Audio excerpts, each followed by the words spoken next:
343 have recently announced various changes coming to the Halo Infinite Winter Update, most of which sounding pretty damn good.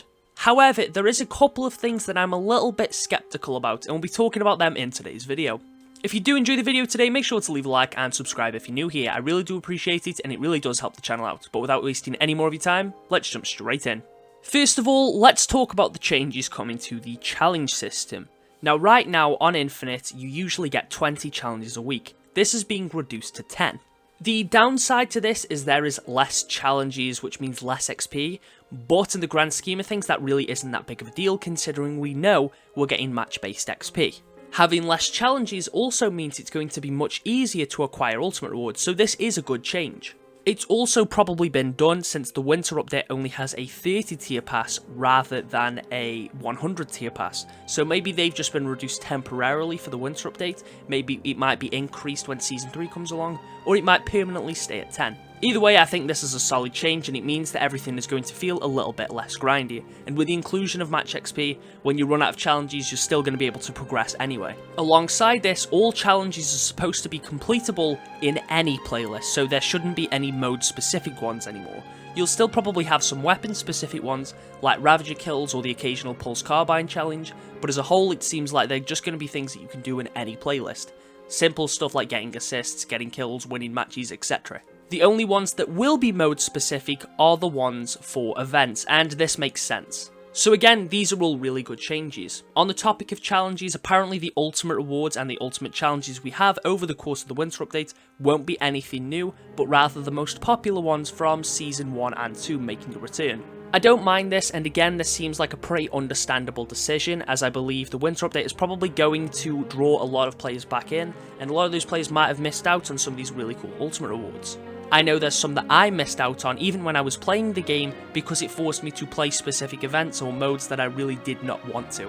Or some that I simply couldn't unlock because the game decided it didn't want to work properly. So again, this is a solid decision. I reckon we'll see things like Wolffang make a return, probably the black visor that we had before, maybe the Willow T-coating, and more. We were also shown an example of how match XP might work. When you complete the match, you are shown your match rewards, and it shows here 150 XP for completing the match, an extra 50 XP for getting in the top 50% of your team, an extra 50% for being on the winning team, and an extra 50 XP for being the MVP of the match, and that's all pretty good. It seems like this might come with the removal of the complete a match daily challenge that was currently in the game, but that's just because you'll get 150 XP every time you complete a match. So you won't get your 300 XP bonus on your first match of the day, but overall this really isn't that much of a negative thing. I hope you do get extra XP based on your performance. I know you do off being MVP and getting top 50%, but I mean more so based on which medals you get and kills and that sort of stuff. 343 have clarified that it's being marketed as a beta because they'll be fine-tuning the XP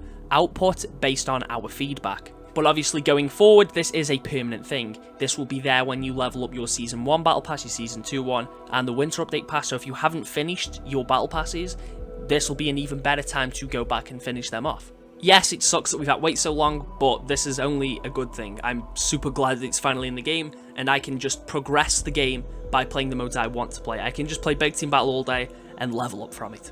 The other big chunk of news that we received is updates to the playlists. While editing this, 343 have just released another blog post detailing some updates on balance changes coming to specific weapons and other features. First of all, the plasma pistol is finally getting buffed, increasing its base damage from 20 to 28 points, and it will have much better tracking. This is definitely a solid change, as of right now the weapon is kind of redundant and you very rarely see people use it. The noob combo is also extremely uncommon. I would have liked this change to have come much sooner, as it would have really helped when I was doing my plasma pistol only run, but regardless, this is a good change to see. Thankfully, the Pulse Carbine is also finally getting buffed, pretty much just improving its tracking, so you'll actually be able to land your shots. They have mentioned how although players are getting more proficient with it, as a whole it's not been as successful in short to mid-range as 343 had initially intended, so they are making it a bit more effective, and this is good to see. The Commando is also getting some slight buffs to its tracking and aim assist, making this a much better competitor to the Battle Rifle. And speaking of the Battle Rifle, it is getting slightly nerfed, with its aim assist being very slightly decreased. They've said they hope this makes it feel more rewarding to use, and this skill change will basically stop the battle rifle being the complete meta. And again, I'm pretty happy to see this. The battle rifle is still going to be an extremely effective weapon, but it's going to have a bit more competition, and you'll probably see more people actually want to use the commando.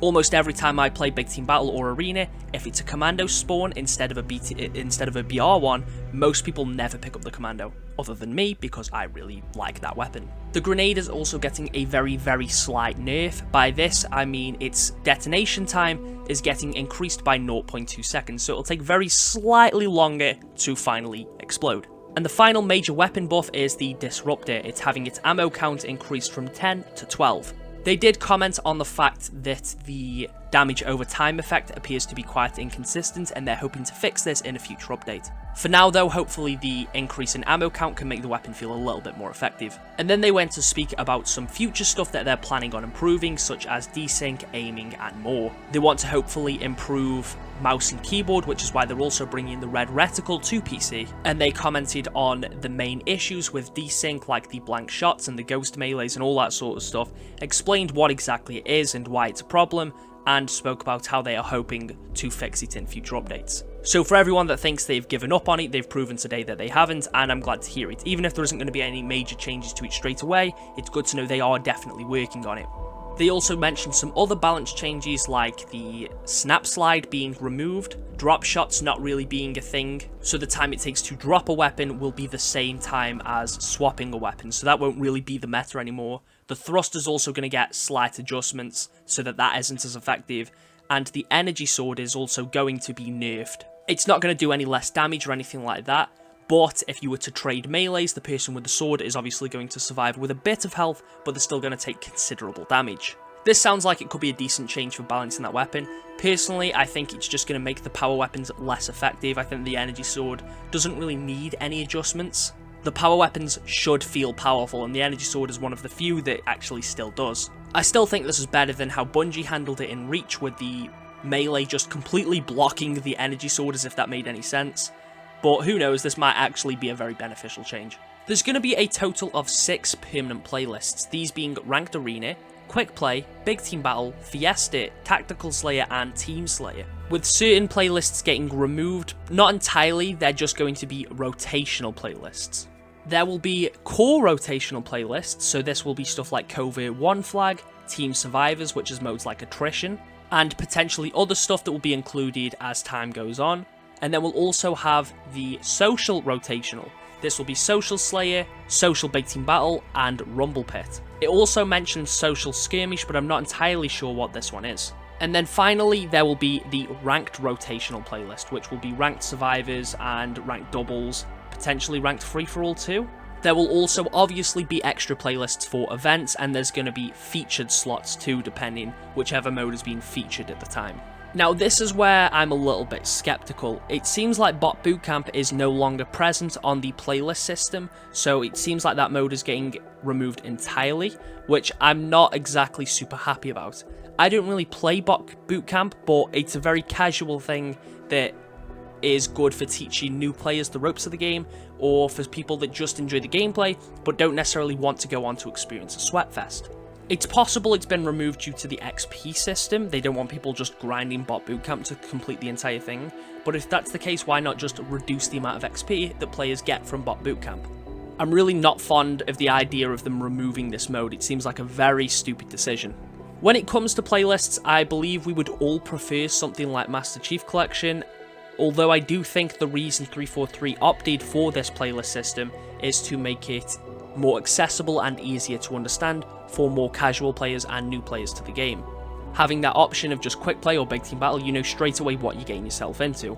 With Master Chief Collections, it's not exactly that it's overly complex, but it might be a little hard for some newer audiences to understand compared to other games on the market. So I do understand why they went for this playlist system, although I'd prefer something like Master Chief Collection. And I understand they've only removed certain playlists as well due to a low player count. Like Bot Bootcamp has probably also been removed because it doesn't exactly have a super high player count, but at the same time, I don't think that means it should be removed. The other thing I'm also not super happy about is the social rotational playlist. We know that it'll rotate Social Slayer, Social Big Team Battle, Rumble Pit, and whatever Social Skirmish is. The thing is, some of these modes were things that people were very much looking forward to and very glad they were included. Social Big Team Battle was really popular, and Social Slayer is a lot of fun too. The problem is that some weeks there will be no social team mode. One week you'll have Social Slayer, which, yep, you can play that with your friends, but then the next you have Rumble Pit, which, although still a social playlist, is only a free-for-all playlist. You can't play that with your friends. Unless they change this, where free-for-all modes can now be played with your fire team. Right now that is not the case, and they haven't really addressed this. I don't like that one week there won't be a social big team battle mode or a social team mode in general, and I'd have to play Rumble Pit if I wanted a more casual experience, except Rumble Pit's still a sweatfest anyway. So this is the thing that disappoints me the most. I really think Free-for-All should have its own rotational playlist, and Big Team Battle too. It's insane that Fiesta is a permanent playlist, yet Social Slayer isn't. I feel like realistically Fiesta could be included in Social Slayer to counteract this. And I honestly believe Social Big Team Battle, even though I probably play regular Big Team Battle more, I think Social BTB should be a permanent inclusion. Or if it's going to be a part of a playlist, they should introduce a new Big Team Battle playlist that includes various Social BTB modes and maybe some new inclusions too. But anyway, what are your thoughts? As a whole, all of this news, for the most part, is pretty good. As I said, there was like 2 things that I'm a little bit disappointed by, but that doesn't really mean that this update's going to be bad. Everything that's coming with the Run to update, it seems to be very good changes and very necessary ones for the game's future. Let me know your thoughts down in the comments, and I'll catch you all in the next one.